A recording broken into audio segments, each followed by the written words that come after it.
يقدم لكم هذا البرنامج برعاية موبيليس، الراعي الرسمي للمنتخب الوطني والاتحاد الجزائري لكرة القدم. موبيليس، معا نصنع المستقبل.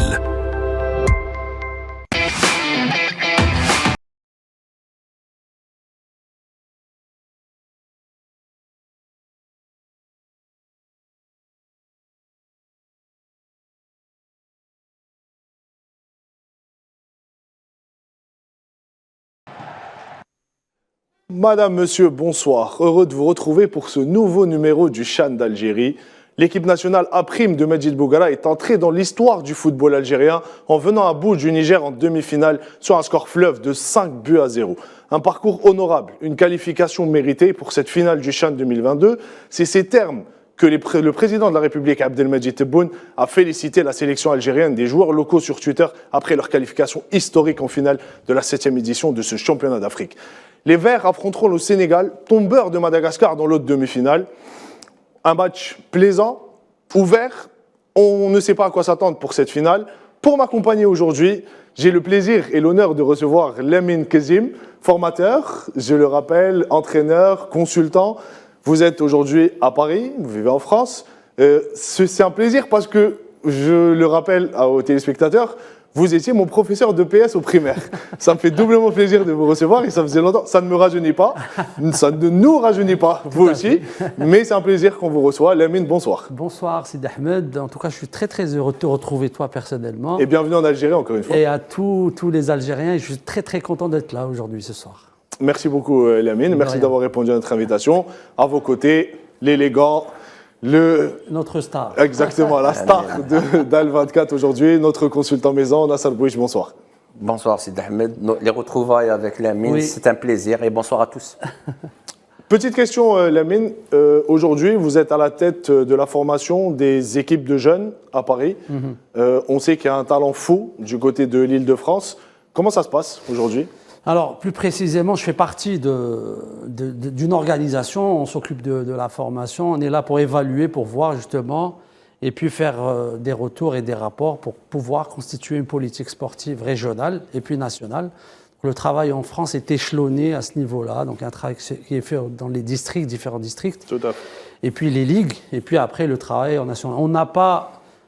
pour commencer, je le rappelle souvent, qu'en 2018, quand la France a été championne du monde, il y a eu sur les 23 joueurs, 17 joueurs sortis de l'Île-de-France. Oui, c'est un véritable vivier, l'Île-de-France. Et actuellement, la région parisienne et la Ligue de Paris... Qui produit le plus de joueurs. Qui produit le plus de joueurs de très haut niveau après Sao Paulo et même là, prochainement... la France, Paris en particulier, va dépasser les Brésiliens. En dehors du vivier parisien, on le sait, il y a de tout. C'est une grosse diversité qu'il y a sur l'Île-de-France. Il y a aussi les joueurs africains qui jouent dans ce championnat local. On va dire, c'est des joueurs qui veulent s'exporter, qui veulent aller embrasser une carrière professionnelle. Donc sur cette demi-finale, sur les deux demi-finales et sur cette finale, c'est un sujet signé Salah Faisal. On revient. Éclipsé de la scène internationale, le CHAN en Algérie a eu le droit à une renaissance. Le CHAN Algérie 2022 est en train de battre tous les records. La concurrence est extrêmement positive. Les deux nations qui animeront la finale du 4 février sont connues, l'Algérie et le Sénégal. Les deux sélections arrivent à ce stade pour la première fois de leur histoire. Algérie, Sénégal, déjà vu. Un remake de la finale de la CAN 2019. En demi-finale, l'Algérie a écrasé le Niger à Oran 5-0. Doublé signé l'attaquant usmiste Ayman Mahious. Buteur du CHAN avec 5 réalisations. Les balles arrêtées sont toujours le point fort des Algériens. 2 corners face au Niger ont été convertis en but grâce à Youb Abdellaoui et Abdoulaye Kakori, qui a marqué contre son camp. Buteur du championnat algérien, Bayezid n'a pas eu besoin de beaucoup de temps pour marquer son premier but de ce CHAN. Et je suis content parce qu'on a marqué 5 buts, voilà, dont 2 sur des animations et le reste sur coup de pied arrêté. Voilà, un match maîtrisé. Deuxième mi-temps, on s'est un peu relâché malgré tout. Voilà, le Niger a pris un peu le dessus, surtout au milieu de terrain. Sur la deuxième mi-temps, on est revenu bien sur la fin. Et voilà, l'essentiel, c'est la qualification en finale. C'est bon pour le moral de marquer autant de buts, parce que voilà, il y a eu beaucoup de critiques par rapport à ça. Donc les joueurs ont montré qu'ils avaient la capacité. Et j'espère que ce sera ce match déclic De l'autre côté, les Lions de la Teranga ont battu Madagascar 1-0, grâce à un super but de Papa Diallo. Les Sénégalais ont dominé la partie, mais avec beaucoup de ratages et de maladresse. Les Lions se sont montrés forts physiquement et mentalement, plus tranchants et dangereux et rapides. Et on en a loupé beaucoup d'occasions. Donc, il ne faut pas qu'on s'appelle. C'est sûr, on en a loupé. De l'autre côté, l'Algérie a fait une démonstration. Tant mieux pour eux. Nous, aujourd'hui, on est en finale. Même si on gagnait au pénalty, on est content. Le Sénégal et l'Algérie se sont rencontrés au match amical à Annaba, un match nul de 2 partout. La finale du CHAN au stade Nelson Mandela est un rendez-vous majeur pour départager les deux sélections. Rendez-vous majeur, finale que tout le monde attend. Et on le dit clairement, l'Algérie sur un parcours sans faute, messieurs. C'est la première fois qu'une nation arrive en finale avec un 5 sur 5. C'est un sans faute pour l'Algérie, aucun but encaissé. Meilleure attaque du tournoi avec 9 buts. Donc première question, Nassar, sur ce match-là, tout ce qu'on a pu dire sur les 4 premiers matchs, le manque d'efficacité, les joueurs qui ne sont pas lucides devant le but, sur ce match, ils nous ont fait l'inverse de ce qui a été produit depuis le début et ils marquent 5 buts. Alors, première question, est-ce que c'est les Algériens qui ont hissé leur niveau de jeu ou c'est un peu les Nigériens qui étaient en dessous sur ce match-là, pour ne pas dire faible? Tout d'abord, à notre tour de féliciter les joueurs et le staff technique pour cette belle qualification pour cette finale de ce CHAN. Pour revenir un peu au niveau technique, c'est vrai que nos joueurs ont été vraiment supérieurs. Peut-être qu'ils ont fourni leurs meilleures prestations depuis le début de ce tournoi. Il y a eu beaucoup de bonnes choses. Il y a eu le plus important, à mon avis, à mes yeux, c'est cette vitesse un peu dans le jeu. On a donné plus de vitesse au jeu, plus de rythme, plus d'intensité. Dans la transition, on a été super bon. Je crois que c'est ça qui a fait la différence, qui a fait que cette équipe du Niger n'a pas existé, il faut le dire. Clairement. Clairement, et on le voit depuis le début du tournoi, on avait du mal à rentrer dans les matchs. Lamine, aujourd'hui, on l'a vu sur cette demi-finale, les 20 premières minutes, le match était plié, il y a eu de l'impact, et ce qui retient l'attention, c'est vraiment cet esprit tactique des Algériens. Il y a vraiment le respect des consignes de Majid Boughara, lui-même le disait en conférence de presse. Donc je pense que vous êtes d'accord sur cet aspect-là aussi. Oui, au-delà de cet aspect, il y a aussi la fraîcheur physique, parce qu'un jour dans ce genre de compétition, un jour de plus que le Niger. Forcément, les scénarios se ressemblent. Tous les matchs où l'Algérie a marqué en premier, ils n'ont pas su ou ils n'ont pas pu enchaîner avec une deuxième réalisation, ce qui aurait pu faciliter les derniers matchs où l'Algérie a eu un peu plus de mal. Après, chaque match est différent, la motivation est différente. Une demi-finale, stade d'Oran, une autre ambiance peut-être, une motivation supplémentaire. Et puis l'Algérie connaissait le Niger parce qu'il les avait affrontés déjà plusieurs fois, deux ou 3 reprises. Et du coup, le travail tactique, c'est vrai que on sentait que l'Algérie connaissait, enfin le staff en tout cas, connaissait très bien cette équipe du Niger. Après aussi, tu l'as dit, Sid Ahmed, le Niger n'était pas dans un grand jour. Il y a eu des erreurs du gardien quand même qui étaient fatales. Et puis, pourquoi je dis ça, Lamine? C'est par rapport au parcours du Niger. Rappelons que c'est une équipe qui n'a pas encaissé de but, qui n'avait pas encaissé de but jusqu'à cette demi-finale. Qui prend 5 buts en un seul match. Exactement, qui a sorti le Cameroun sur la phase de poule sur le dernier match, qui a éliminé le Ghana, qui n'est pas une équipe quelconque. Donc c'est pour ça que je dis, est-ce que c'est le Niger qui était en dessous sur ce match-là, qui n'était pas au niveau, ou est-ce que c'est l'Algérie qui a hissé son niveau de jeu et qui est monté crescendo? C'est les deux, je pense, c'est les deux facteurs jumelés. En tout cas, le Niger a montré de bonnes choses, mais sur un match, c'est anecdotique le score à un moment donné. Exactement. Mais sur le contenu n'était pas bon du Niger. Ils ont choisi de jouer en bloc bas, d'attendre, et ça a payé pour l'Algérie. Attention, il faut rappeler quand même une stat impressionnante.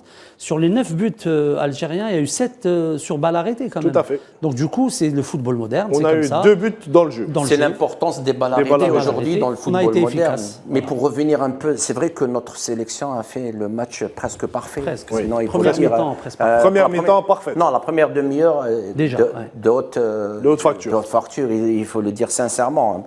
Même moi, personnellement, j'ai été un peu ébloui par ce jeu de nos joueurs.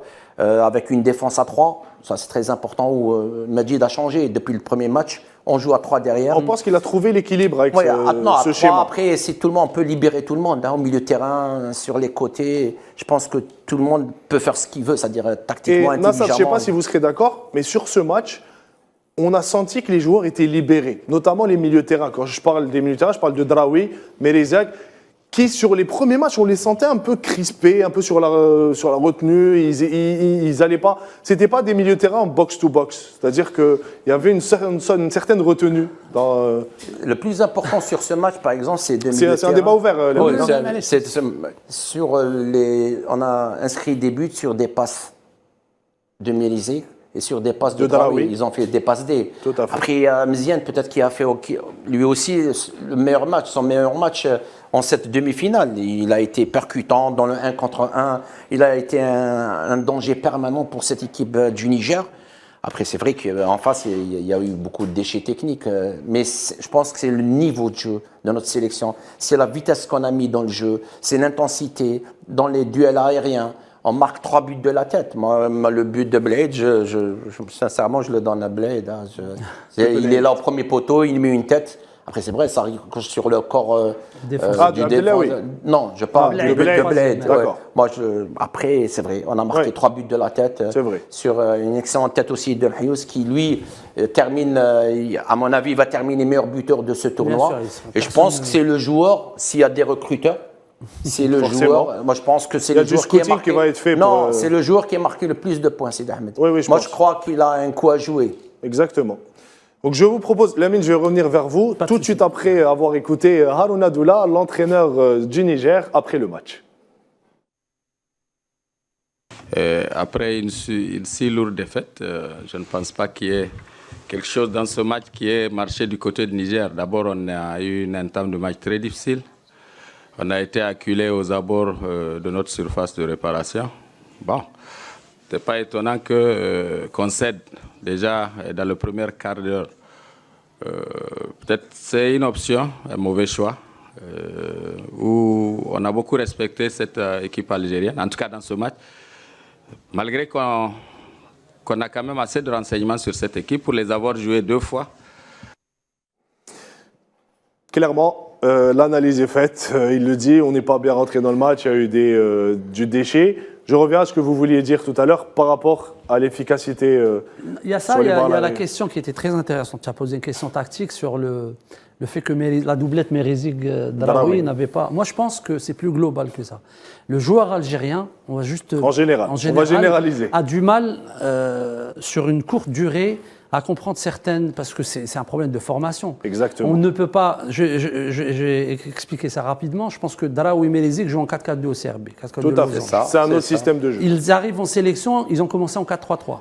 Et au cours du tournoi, on est passé à un 3-5-2, 3-4-3, ça dépend de l'animation. C'est flexible. Hein. C'est très flexible. Ouais, c'est pas les mêmes dispositions tactiques. C'est pas les mêmes dispositions, les tâches sont différentes, l'animation est différente. Du coup, le joueur algérien, malheureusement, a un manque qu'à un moment donné, il lui faut du temps. Là, avec le temps, c'est-à-dire au 5e match, Merezig et Draoui ont trouvé cette complémentarité. Mziane, que je trouve individuellement très intéressant, a été moins bon quand il a joué dans l'axe, parce qu'habituellement, c'est un joueur de côté, de couloir, percutant, qui vient de loin. C'est un ailier qui joue façon moderne. Un peu ailier, un peu joueur, un peu style Belaïli, sur le côté. C'est un joueur qui n'a pas été capable de jouer au dos but. Il a du mal à jouer dans le cœur du jeu. Il n'est pas complémentaire vraiment avec Mahiouz. Du coup, ça se travaille. Oui, c'est des automatismes qui se travaillent. Ce qui est intéressant, c'est que ces garçons-là ont évolué dans la compétition sur le plan tactique. C'est vrai. Et ça, c'est très important à le souligner. Le travail est fait sur le plan tactique. Il y a des besoins, il y a des choses qui ont été faites, des réglages. Et ça a porté ses fruits sur ce match-là, parce que le temps de s'habituer. Exactement. Ça a pris du temps pour prendre forme. Tout à fait. Et je pense qu'on va aller se projeter maintenant sur la finale. Je vous propose d'écouter Majid Bougara à son arrivée et à l'arrivée des joueurs de l'équipe A-Prime à l'aéroport. On l'écoute. Ouais, alhamdoulilah, déjà, les joueurs ont été magnifiques, ils ont bien respecté ce qu'on voulait. Et voilà, match après match, ils commencent à avoir une grosse maturité, ils apprennent beaucoup de choses, ils respectent les consignes, voilà, ça paye, donc on les remercie, c'est eux les héros, c'est eux qu'il faut mettre en avant. En ce qui concerne l'efficacité, écoutez, on a eu des situations dans les autres matchs, c'est le football, ça arrive. Aujourd'hui, on a démontré on était un peu plus efficace. C'est comme ça, peut-être que la confiance revient. Donc c'est toujours bon de marquer des buts comme ça avant la finale, qui sera un match différent, plus dur, une belle équipe du Sénégal. Pas surpris du tout qu'il soit là et c'est ce que j'avais prédit dans ma tête, entre guillemets, s'il devait avoir une finale, c'était le Sénégal, il le mérite. Et voilà, donc un beau match pour les supporters et à partir de demain, il faut repasser à autre chose. Maintenant, voilà, une finale, ça se gagne. On va tout faire pour, Inch'Allah, ça ne va pas être facile. On a 2 belles équipes et on va se préparer pour ça, Inch'Allah. Franchement, c'était un beau match, très ouvert, ça attaquait de part et d'autre. Il y avait beaucoup de situations, ça jouait au football. Il y avait beaucoup d'intensité. On félicite l'équipe de Madagascar. Magnifique, magnifique. Très belle image du football. Un pays qui s'est mis à la formation. Et regardez les joueurs qui sortent. Le Sénégal, pareil. C'était voilà, c'est 2 belles équipes. Donc, félicitations au Sénégal et félicitations aussi au Madagascar qui nous ont, ils ont émerveillé cette CHAN par leur jeu, par leur football. Clairement, c'est une équipe qui est vraiment la révélation de ce tournoi. Malheureusement, ils sont tombés face à plus fort sur cette demi-finale. Une équipe sénégalaise, Nasser, très bien en place, robuste. Physiquement, ils étaient là, ils ont mis de l'impact. Parce que la difficulté, c'est de ne pas laisser cette équipe malgache jouer, développer son jeu. Ils l'ont fait. Il y a eu beaucoup d'occasions de rater, comme le disait Pape Thiaw, l'entraîneur sénégalais. Aujourd'hui, comment vous voyez cette finale, Nasser, face au Sénégal ? Depuis le début, Sidi Ahmed, on avait imaginé une finale Algérie-Sénégal. Algérie-Sénégal, tout à fait. Aujourd'hui, on est. C'est vrai. Malgré la mauvaise entame de compétition des Sénégalais. Il y a eu un petit trou au milieu, mais c'est une belle affiche entre les 2 meilleures équipes de ce tournoi. Il faut dire, c'est vrai que cette équipe du Madagascar a émerveillé tout le monde. Un beau jeu, léché. Ils ont gagné la sympathie de tout le public algérien. Sincèrement, ils jouent à l'algérienne des années 80, 90, un peu à une touche de balle, des petites passes, ils ressortent avec le ballon convenablement. Mais si on doit se projeter, Nassab, sur cette finale, comment vous la voyez ? Comment il faudrait aborder cette finale ? Tout d'abord, Majid l'a si bien dit, une finale se gagne. Ça, c'est très important dans un premier temps. Après, il faudrait, si c'est possible, élever encore notre niveau de jeu. Contrairement, ça sera un autre match, ça sera un autre combat. Parce que là, il va y avoir un combat contre une équipe sénégalaise bien en place, en compact, ils sont eux aussi forts dans l'intensité. Et physiquement, ils vont répondre présent. Ils répondent en présent. Nous aussi, il faudrait qu'on fasse une meilleure prestation que celle de la demi-finale contre le Niger. Alors Lamine, je me tourne vers vous. Aujourd'hui, les joueurs algériens ont un gros coup à jouer. On l'a dit, c'est historique. Ils rentrent dans l'histoire du football algérien. C'est une première. Après 2 participations seulement à ce CHAN, à cette compétition, on est en finale. Comment on aborde ce genre de match quand on est joueur aujourd'hui ? On rentre sur le terrain, il y a un bon coup à jouer. Il y a peut-être des joueurs qui vont marquer des points, qui pourront aller s'expatrier à l'étranger, jouer dans des clubs professionnels. À votre avis, quel sera l'état d'esprit général au sein du groupe ?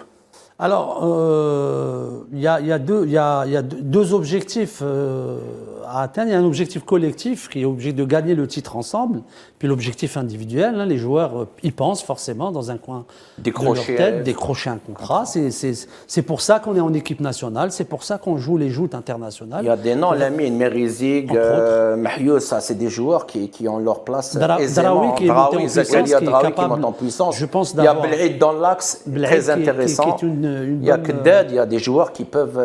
Après, il y a l'âge des joueurs qui est important. Merci pour... il anticipe bien. J'allais dire, après, ça dépend des joueurs et des profils. Parce qu'il y a l'âge, il y a des joueurs qui sont à 28, 29 ans. C'est un peu plus compliqué. Contrairement à un joueur comme Merizig qui a 22 ou 23 ans, qui peut espérer... Après, Youssef Bellali est parti pas très jeune aussi. Donc il y a toujours cette... Ça, c'est le talent. Ça, c'est oui, mais c'est les compétitions, c'est les compétitions internationales, notamment la Coupe arabe, dont on ne donnait pas cher de cette Coupe arabe. Maintenant, le CHAN ne donnait pas cher, mais ça devient une compétition intéressante. Merci pour la transition. Moi, je veux souligner rapidement que, voilà, malgré que c'est un regard de l'extérieur, de France, qu'on regarde ce football algérien comme étant en régression, etc., mais mine de rien, depuis 2019, et africain en général. Depuis 2019, on gagne une Coupe d'Afrique, une CAN, une coupe arabe, un CHAN et chez les 17, un titre. Donc, probablement... un CHAN, pas encore. Non, oui, mais on est en finale. On est bien parti, voilà, on va dire. Déjà, faire une finale, c'est déjà pas mal. Bien sûr. Et puis, on a gagné une coupe chez les 17 ans. Tout à fait. Du coup, je pense qu'il faut s'appuyer sur ces victoires. Elles sont toujours à prendre. Par contre, il va falloir les étudier, les mettre en place pour mettre une politique sportive. À l'avenir. Non, je vais rebondir sur un truc entre parenthèses, Allez-y. c'est-à-dire cette coupe, c'est-à-dire ce Ce trophée, Chan, oui. Inch'Allah, ce trophée. Je pense que même pour nos clubs sur le continent Tout à fait. africain, Oui, oui. ça donnera plus d'impact. Et en Ça plus, serait il y a la important. Champions League La qui Champions arrive. League, le CRB, Il y a le CRB qui va disputer l'USMA, la Champions qui League vont, et pourquoi la pas, GSK. Eux aussi, et la GSK, j'ai oublié. Oui. Aller en finale, pourquoi pas, aller le plus loin possible et gagner un Vous pensez sacre que ça va africain. être un booster pour les joueurs du championnat local Moi, en compétition si africaine? Inch'Allah, on gagne ce tournoi, ça fera un tsunami, c'est-à-dire un tsunami en Qui va suivre. C'est inévitable, à mon avis. Après, moi, j'ai peut-être, c'est une hypothèse. J'espère que j'aurai pas raison à ce niveau-là. C'est comment gérer ce genre de compétition. L'après-compétition. Rappelez-vous qu'on a raté la Coupe CAN. arabe et la CAN. Voilà. C'est vrai, il y a eu des émotions.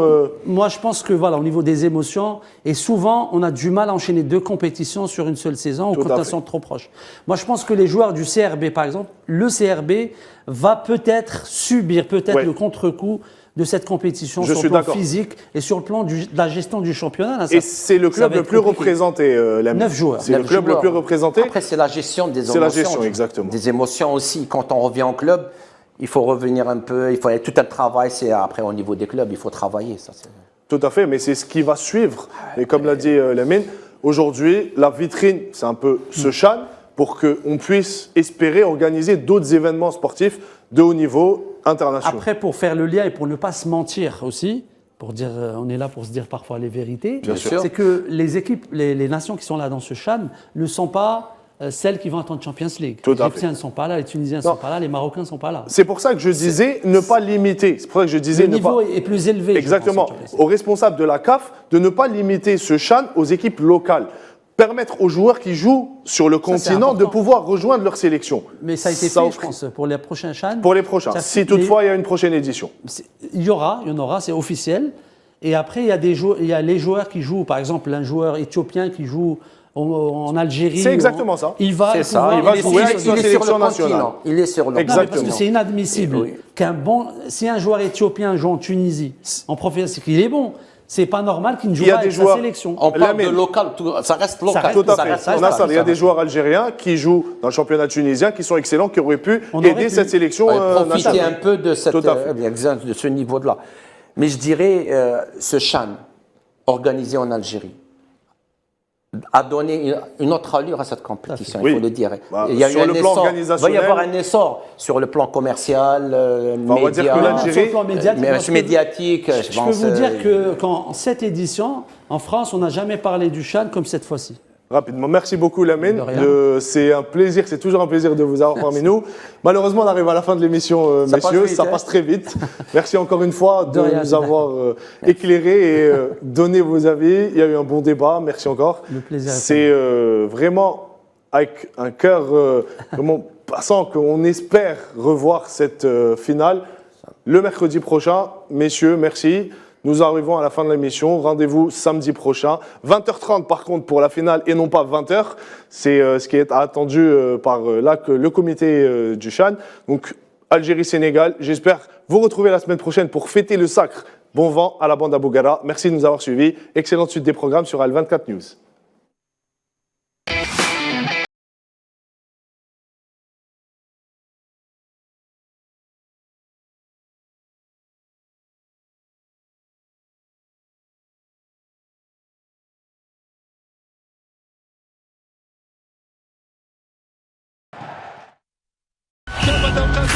قدم لكم هذا البرنامج برعاية موبيليس الراعي الرسمي للمنتخب الوطني والاتحاد الجزائري لكرة القدم. موبيليس، معا نصنع المستقبل.